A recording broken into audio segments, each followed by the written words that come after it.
Hi doctor Sushruta. Hi ಬಿಂದು. ನೀವು ತುಂಬಾ ಚೆನ್ನಾಗಿ ಕಾಣ್ತಾ ಇದ್ದೀರಾ ಇವತ್ತು. ಥ್ಯಾಂಕ್ ಯು ಬಿಂದು. ಸೊ ಎಲ್ರಿಗೂ ಕಾಂಪ್ಲಿಮೆಂಟ್ಸ್ ಅಂದ್ರೆ ತುಂಬಾ ಇಷ್ಟ ಆಗುತ್ತೆ. ಎಲ್ರಿಗೂ ಅವ್ರಿಗೆ ಇವತ್ತು ಕೂದಲು ಹೇಗ್ ಕಾಣ್ತಿದೆ, ಮುಖ ಹೇಗ್ ಕಾಣ್ತಿದೆ ಅನ್ನೋದ್ರ ಬಗ್ಗೆ ಪೂರ್ತಿ ಗೊತ್ತಿರುತ್ತೆ. ಸೊ ಹೊಸ ಪಿಂಪಲ್ ಬಂದ್ರೆ ಗೊತ್ತಾಗುತ್ತೆ. ಸೊ ನಾವೆಲ್ಲ ತುಂಬಾ ಕಾಳಜಿ ತಗೊಂಡು ನಮ್ ಸ್ಕಿನ್, ನಮ್ ಕೂದಲು ಹೇಗ್ ಕಾಣ್ತಿದೆ ಅಂತ ನೋಡ್ಕೊಳ್ತೀವಿ.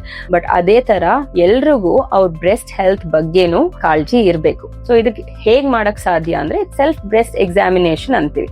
ಅಂದ್ರೆ ತಮ್ಮ ಸ್ಥಾನನ ತಾವೇ ಎಕ್ಸಾಮಿನ್ ಮಾಡ್ಕೊಳ್ಳೋ ಅಂತ.